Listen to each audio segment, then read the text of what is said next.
Jadi saya himbaukan kepada seluruh keturunan Melayu Indonesia, seperti keturunan Bugis yang berada di Malaysia, kalian harus pulang ke negara asal kalian semua.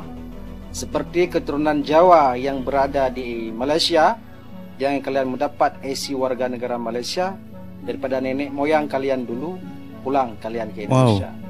Seperti keturunan Banjar yang nenek moyang kalian dulu datang ke Semenanjung Malaysia, mendapat warga negara di Malaysia, kalian harus pulang ke Indonesia.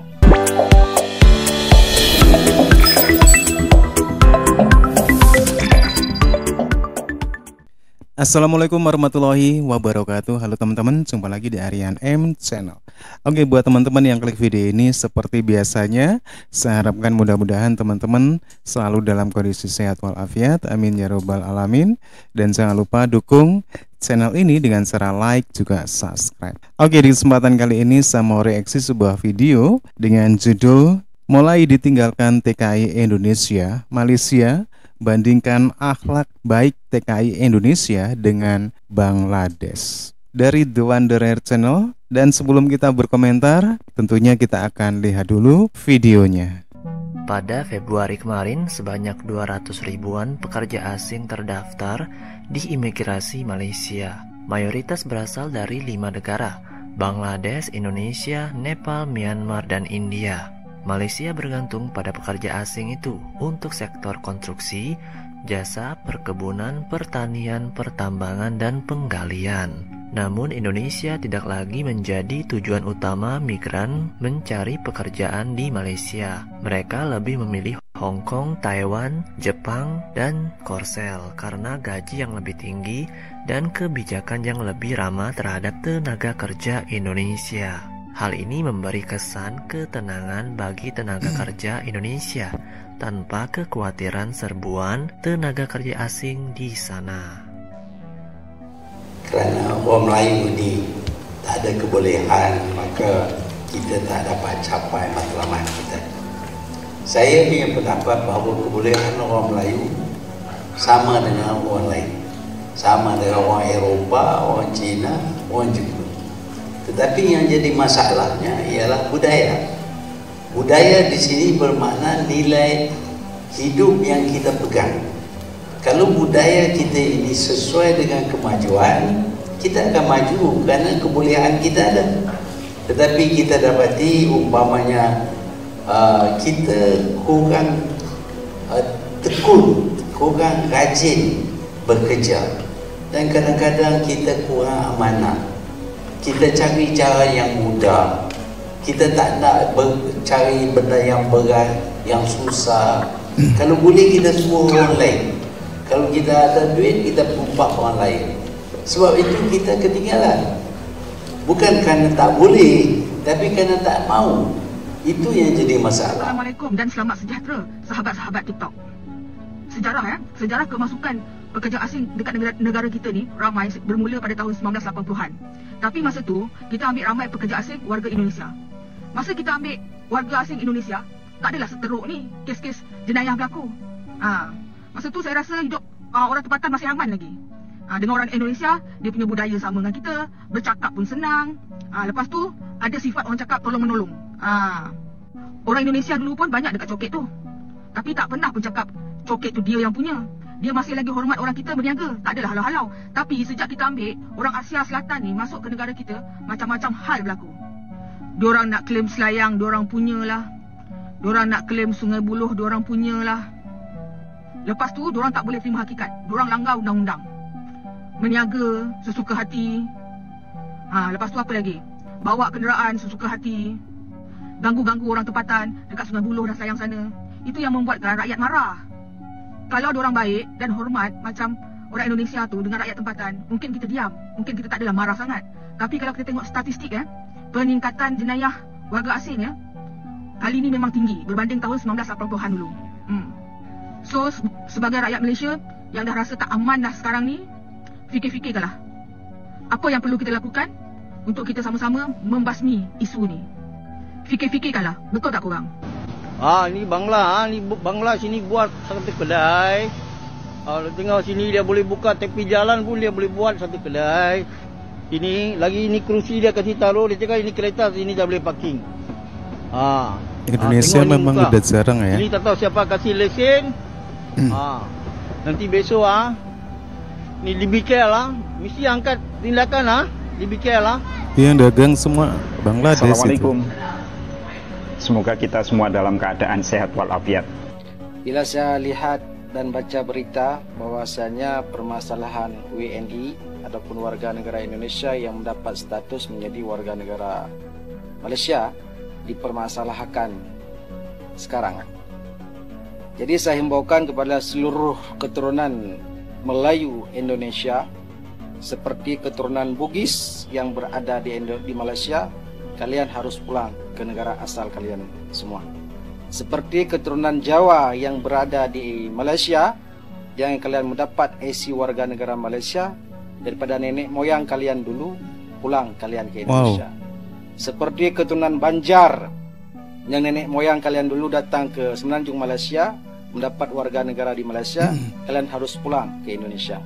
Seperti keturunan Minang yang berada di Negeri Sembilan, asal usul nenek moyang mereka daripada Padang ataupun Minangkabau, yang nenek kalian dulu datang ke Semenanjung Malaysia mendapatkan warga negara Malaysia, kalian sekarang semua pulang ke Indonesia.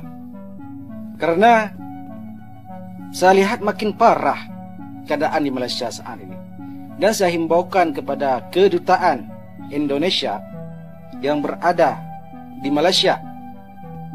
Sekarang rakyat Indonesia banyak ditangkap oleh immigration yang tidak memiliki pasport ataupun dokumen. Kalian selaku duta utusan daripada Indonesia untuk Malaysia, kalian proseskan secepat mungkin warga negara Indonesia yang ditangkap oleh immigration harus diantarkan pulang.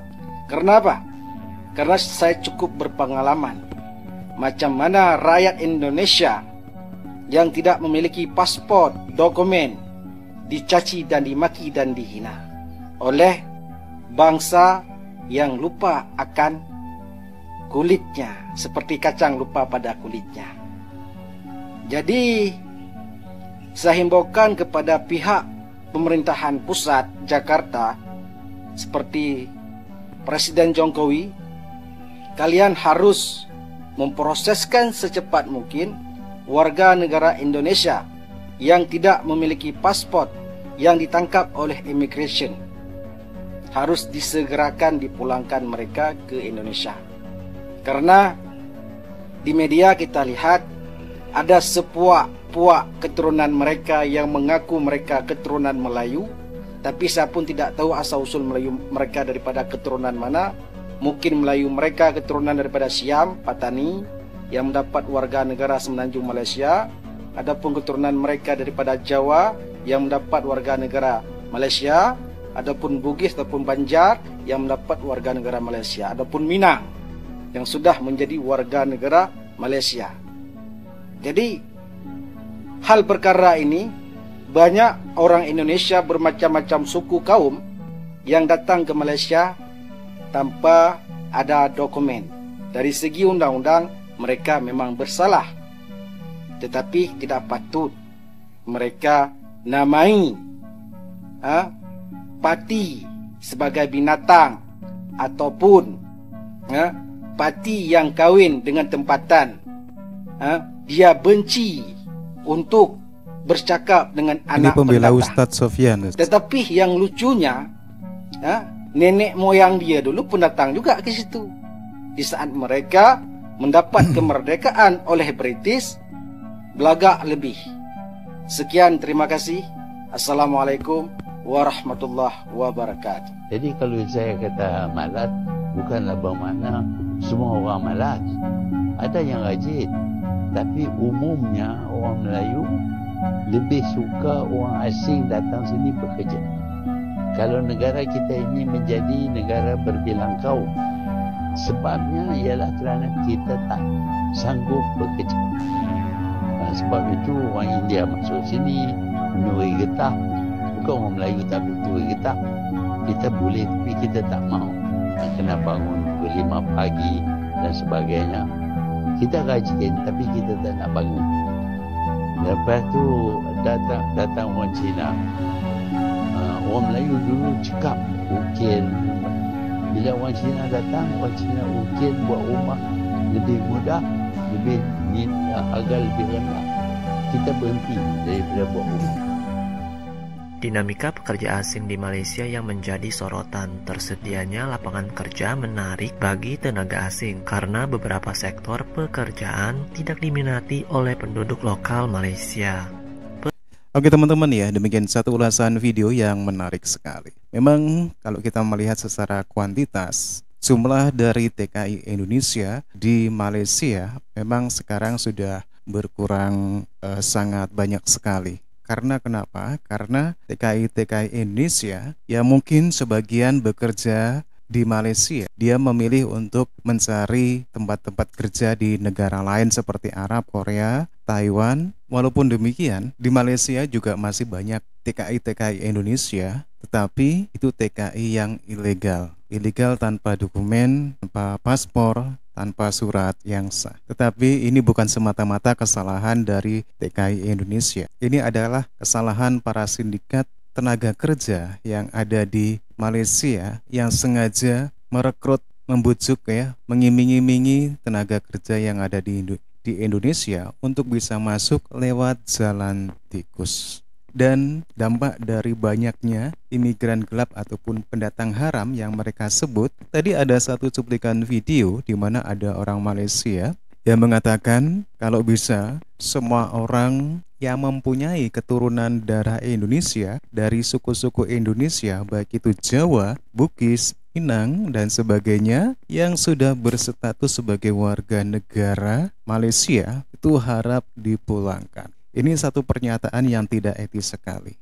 Dan persoalan pendatang haram di Malaysia, justru kalau saya boleh bilang, ini adalah kesalahan dari pemerintah Malaysia sendiri. Kenapa demikian? Karena sebagai negara tentunya harus punya suatu pengawasan untuk mencegah masuknya orang-orang asing ke Malaysia tanpa izin. Inilah yang harus dilakukan oleh pemerintah Malaysia, seperti memperketat penjagaan perbatasan ataupun di jalan-jalan tikus, dan juga mengawasi para NGO tenaga kerja yang nakal, memberantas sindikat-sindikat tenaga kerja ilegal di Malaysia. 3 hal inilah yang harus dilakukan oleh pemerintah, bukan hanya menyalahkan para pendatang asing yang sebenarnya menjadi korban dari sindikat-sindikat yang bisa dibilang sindikat perdagangan manusia. Oke teman-teman, ya demikian. Menurut teman-teman gimana? Silakan teman-teman bisa berkomentar. Jangan lupa like, subscribe, dan terima kasih. Wassalamualaikum warahmatullahi wabarakatuh.